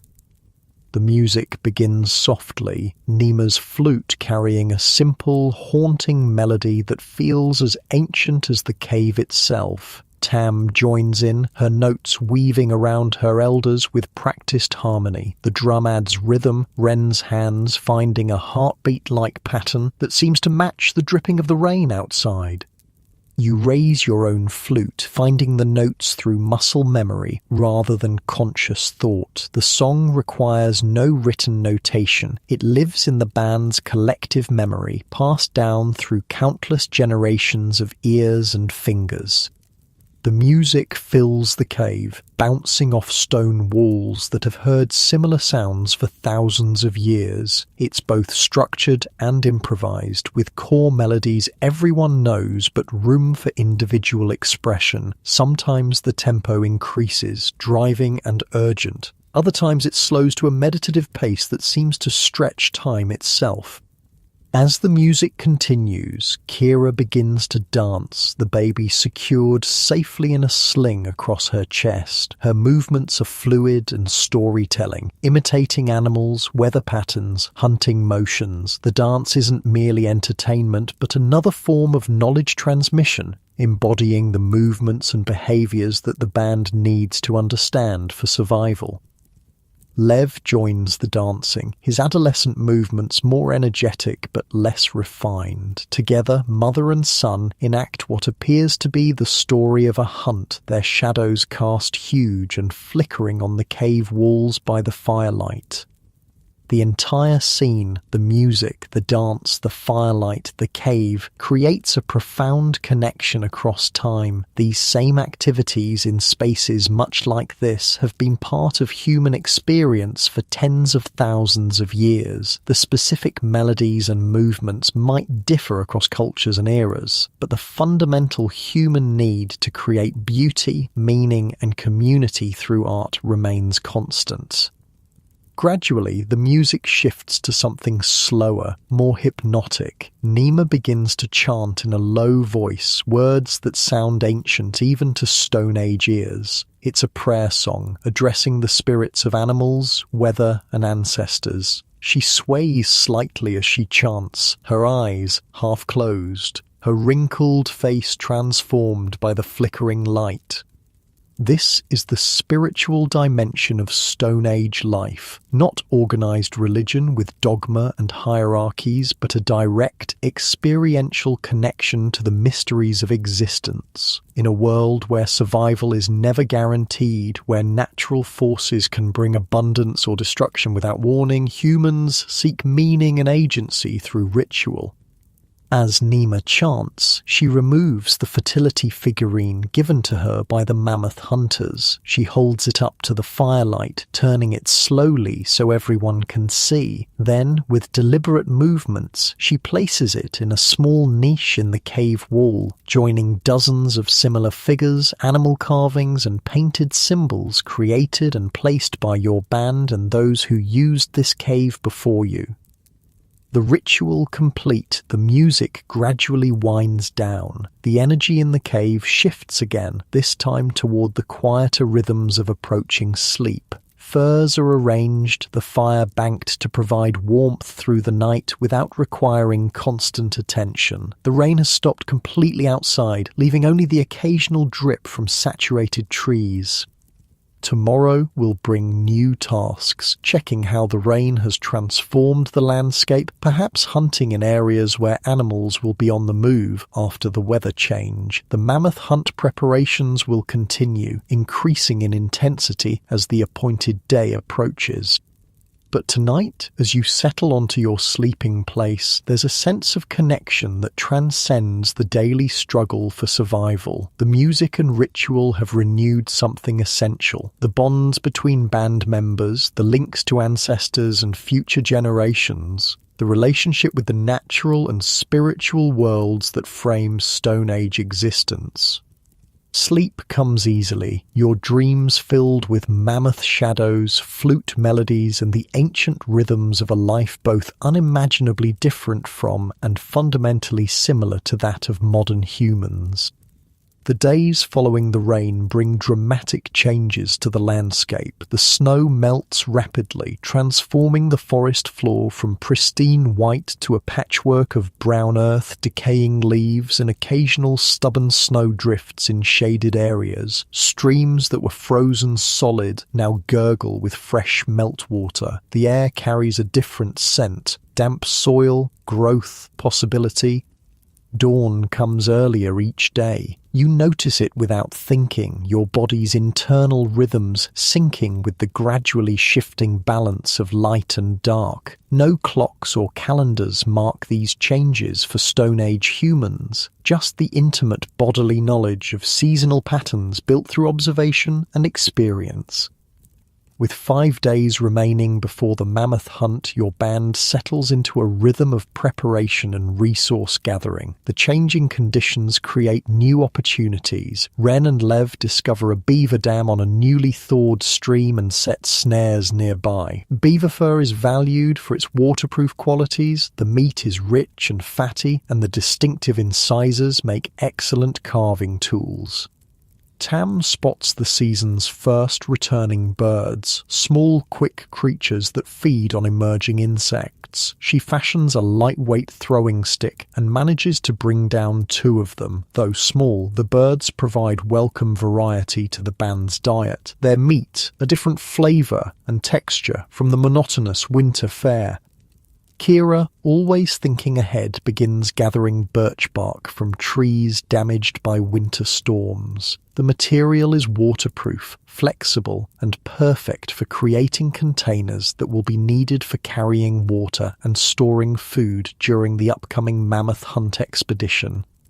Inside the cave, Nima works on what might be her most important contribution to the hunt: protective amulets. Using small scraps of leather, she creates pouches filled with special combinations of herbs, minerals, and animal parts. Each is decorated with simple marks made with earth pigments, symbols whose meanings have been passed down through countless generations.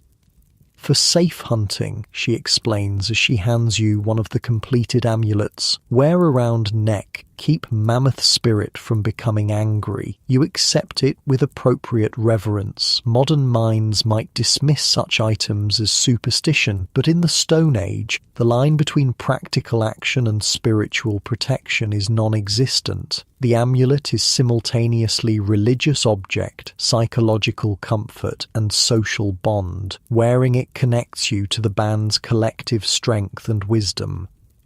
The afternoon brings a new task. With the ground softening from the melt, it's the perfect time to dig for certain routes that were inaccessible during the frozen months. The entire band participates, spreading out along the forest edge where specific plants are known to grow.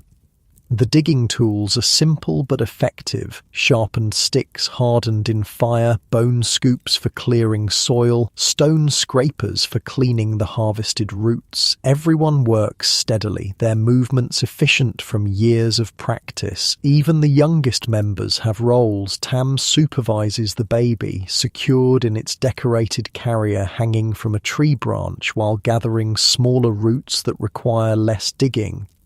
These roots, some resembling modern turnips, others more like thin, tangled carrots, are starchy staples that will provide energy for the upcoming hunt. Some will be eaten immediately, others dried and pounded into flour-like powder for storage. They're not delicious by modern standards. Fibrous, somewhat bitter, requiring considerable chewing, but they're reliable calories at a time when the band needs them most.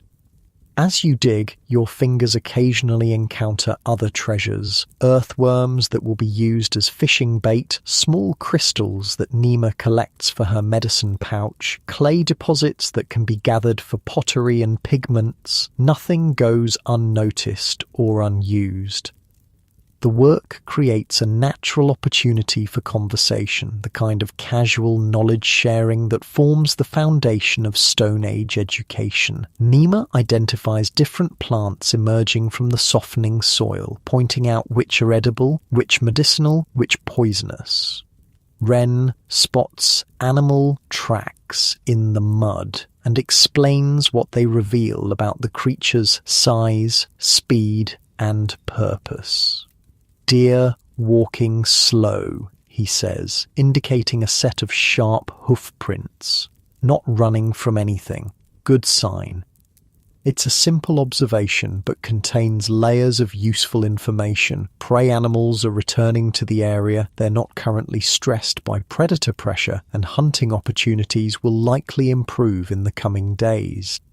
By late afternoon, the root gathering is complete. Everyone returns to the cave laden with their findings, tired but satisfied with the day's productivity. The changing season is bringing renewed energy to the band, a gradual shift from winter's conservation mode to spring's more active patterns.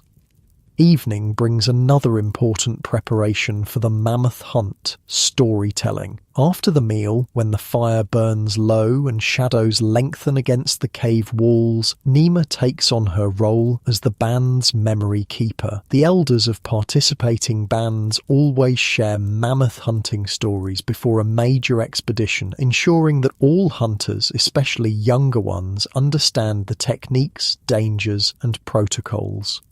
Long ago, she begins, her voice taking on a rhythmic quality that signals formal storytelling. When my mother's mother was a young woman, there came a great hunt at the place of 2 rivers.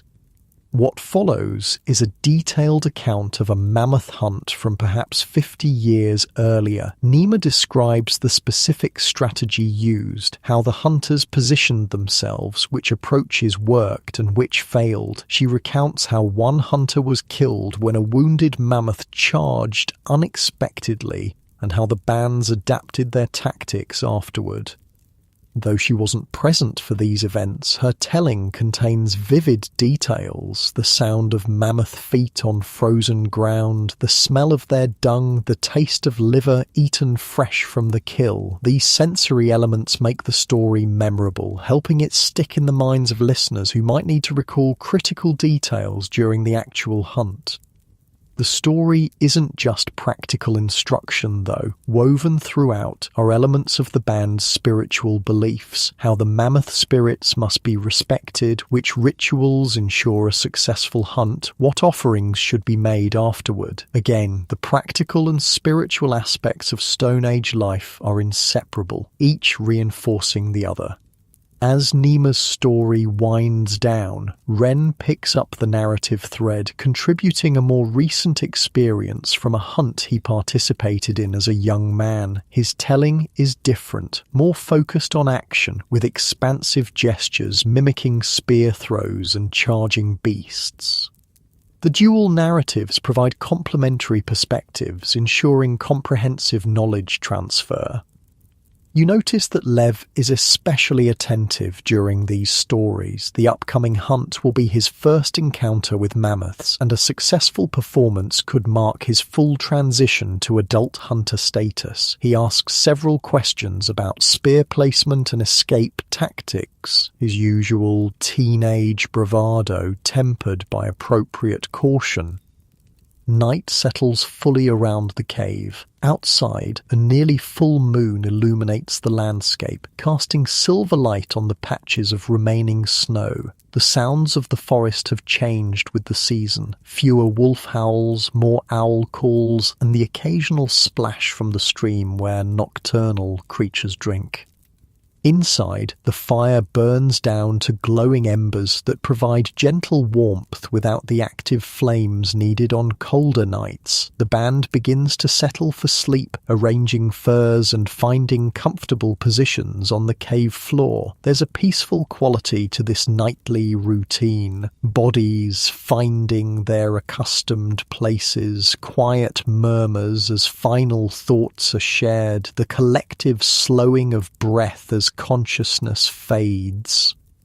Sleep doesn't come immediately for you, though. Your mind is active with thoughts of the upcoming hunt, mentally rehearsing movements and scenarios based on the stories shared earlier. This kind of visualization is a natural human behavior, as relevant in the Stone Age as it is for modern athletes or performers preparing for important events.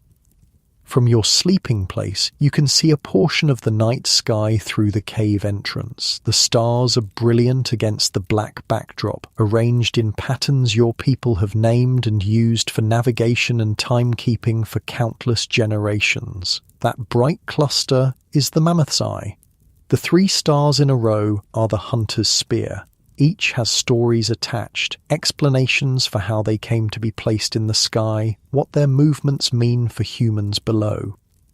Your gaze shifts to the cave walls, where generations of your band and those before have left their marks. In the dim light, you can just make out the painted outlines of animals, handprints pressed against stone, abstract swirls and dots whose meanings have been lost to time. Some are purely decorative, others record events or visions, still others serve as teaching tools for hunting techniques or animal behavior.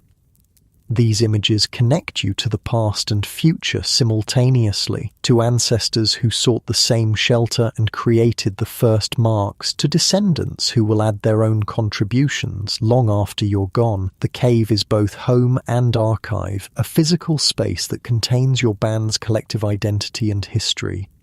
As your thoughts drift, you become aware of the sleeping bodies around you, Nima's soft, elderly snoring, the baby's quick, light breaths, Ren's deeper, slower rhythm. These are the people who form your world, your entire social universe. In the Stone Age, the band is everything. Family, school, government, religious institution, economic unit, all wrapped into one small, interdependent group.